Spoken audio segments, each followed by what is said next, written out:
Thank you. Hello, my name is Gahyun Son from Simon Fraser University. I'm a PhD student in the program's Languages, Cultures, and Literacies at the Faculty of Education. I'm very honored to be here as a presenter today.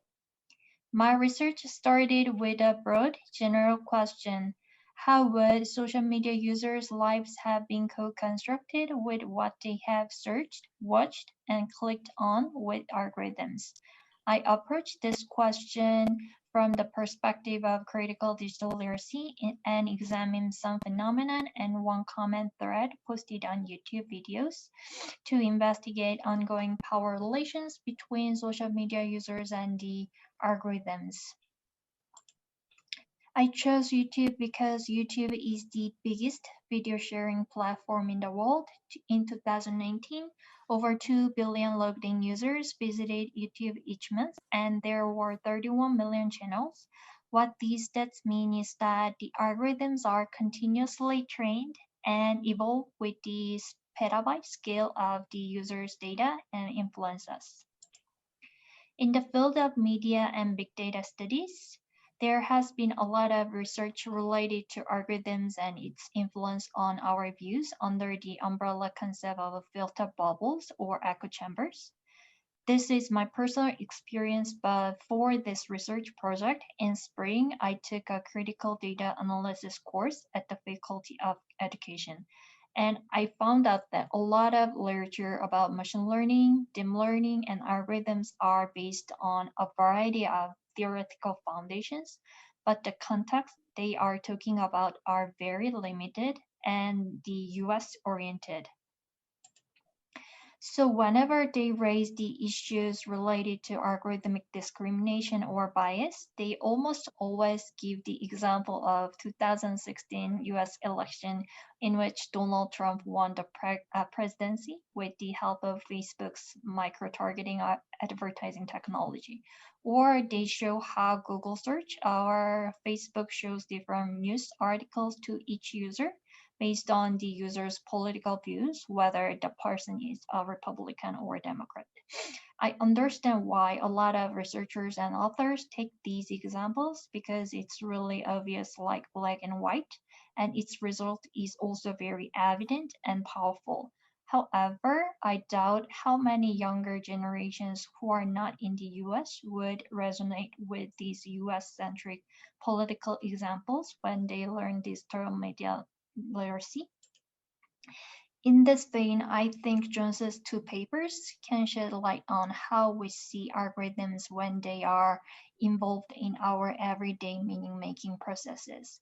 Especially Jones's 2019 article titled "The Text is Reading You: Teaching Language in the Age of the Algorithm" investigates folk theories and folk beliefs to examine how users interact with the algorithmic text. He interviewed the participants in the UK and Hong Kong, and they talked about various platforms such as Spotify and dating app OkCupid. In another work, he highlights algorithmic pragmatics for us to actively interact with the algorithms. Similar to Jones's perspective, my work will also look at how our everyday meaning-making processes on social media is interrelated with the algorithms. I believe this work would offer a close tie between our students' lives and the critical digital literacy because I examine an algorithmic phenomenon related to language practices that students whose first language is not English can emphasize and experience. Excuse me. So my research questions are, how does the YouTube system affect downloaders and viewers with its English ideology? The second one is, how can the viewers critically respond to these algorithmic phenomena? I mainly draw on three theoretical concepts for exploring my research questions. The exploration of interrelations between YouTube algorithms and its users can be expanded across time and place, connected to other videos, texts, users, and self under the concept of rhizome. Deleuze and Guattari conceptualize a rhizome as an indefinite system which ceaselessly establishes connections between semiotic chains, organizations of power, and circumstances related to arts, sciences, and social struggles. Also, to critically analyze the language practice influenced by the algorithms, the critique of network science concept, homophily, by Chan, can be a useful lens. Homophily is the tendency of individuals to associate and bond with similar others. When you think of towns or districts, you can usually find some common things among the residents in terms of ethnicity, race, language, and so on, like Chinatown. Network science explains this phenomena as homophily and regards it as natural. However, Chen criticizes this view of homophily because it erases historical contingencies, institutional discrimination, and economic realities. And she further argues homophily neutralizes discrimination. We will see how her critique on homophily can be applied to the algorithmic power over the viewers on YouTube later. Lastly, to look at how ordinary users can redress the power asymmetry between themselves and the YouTube system, I will draw on the notion of grassroots transsemiotizing Lean conceptualizes. This is a meaning-making practice to build translocal internetworks and communities from the ground up. For the methodology, I take an auto-ethnographic approach to my study. This decision has been made considering algorithms principles, which are localization and personalization. And considering the scope, purpose, and feasibility of the study, I decided to focus on the field of research bounded to my experience on YouTube. As a Korean international student studying at a university in Canada, my profile or position as a user on YouTube is mostly based on the Korean social culture context and Korean channels while I'm physically in Vancouver. I have collected comments on YouTube which reflect on the YouTube's language policy over the comments. The research context is that on YouTube there was a language issues on comments, first raised by YouTuber Josh Carrot and Ole Kendall, who run their YouTube channel Korean Englishmen, with more than 3.7 million subscribers. In one of their videos, they complained that the YouTube algorithm prioritizes English comments while Korean comments are discriminated against. Josh says in the video, we realized that there'd be a Korean comment at the top with like 700 likes. Above it, there's be like 10 English comments with maybe 100 likes each. This video recorded more than 12,000 comments and 1 million views in 2 months after it was released.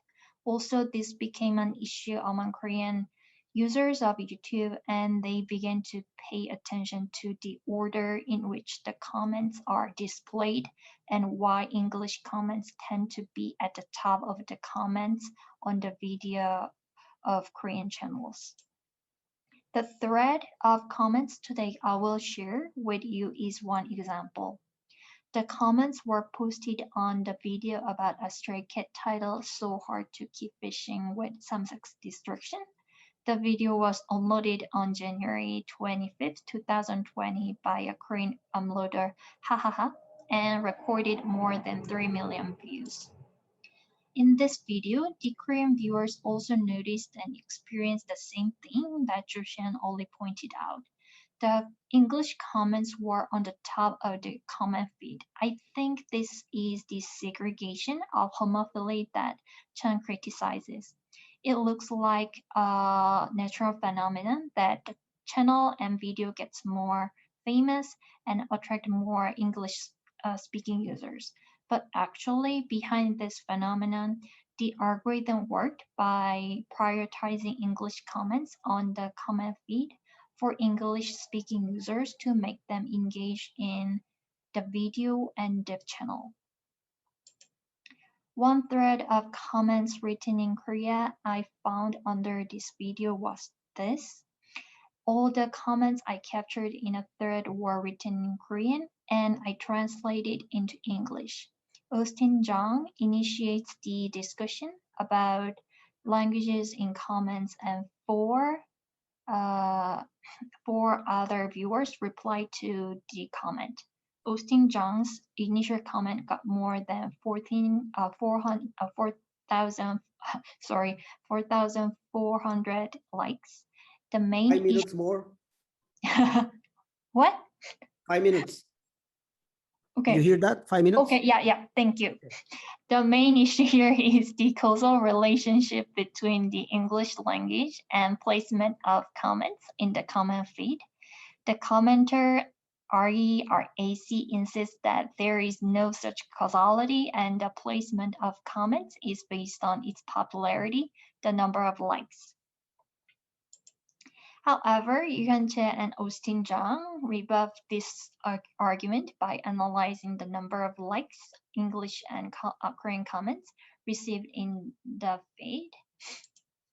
Then Anna criticizes YouTube's control on the placement of the comments in a feed, saying that the video of another channel, Korean Englishman, initially addresses the same issue. She also shares her feelings about how this control affects her as a Korean. She expresses sadness with an emoticon with eyes closed and downcast because YouTube now infringes the Korean comments posted in Korean channels. The first comment identifies what the current situation is, and Austin Jung and Anna broaden the scope of the issue by connecting it to similar situations happening in other videos, mentioning other YouTubers and the video of Korean Englishmen. The connection with other video and channels they find out can be regarded as the rhizomatic node that enables commenters and readers of the comments to understand the issue better in a broader context. Based on rhizomatic chains sharing the same issue, the commenters reflect on and analyze meaning-making processes on YouTube and critically apply them to comments posted on the current video. I think this thread suggests that the English language as a material force wields power in the comment feeds by pushing Korean comments down. This is entangled with the algorithm, the profit model behind it, and users. The discussion between commenters in the thread shows that some YouTube users are critically aware of this phenomenon. Moreover, the comments are collectively forming the semiotic force intertwined with other 1,400 users who clicked the like button on them and consequently resisting the YouTube's control over English and Korean comments. I think this example demonstrates one possible way of how ordinary users actively redress the power asymmetry in YouTube rhizome, albeit in a limited space available for them.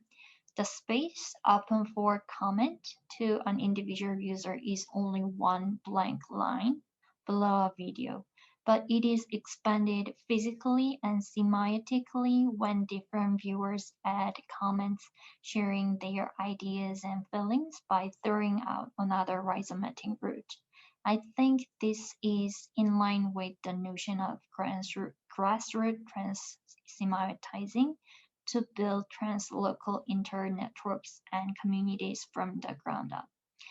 A viewer is keenly able to respond to power dynamics through this rhizomatic route and trans-semiotizing not bounded to the specific video she or he is watching, but the rhizome connected to other viewers and semiotic chains on YouTube.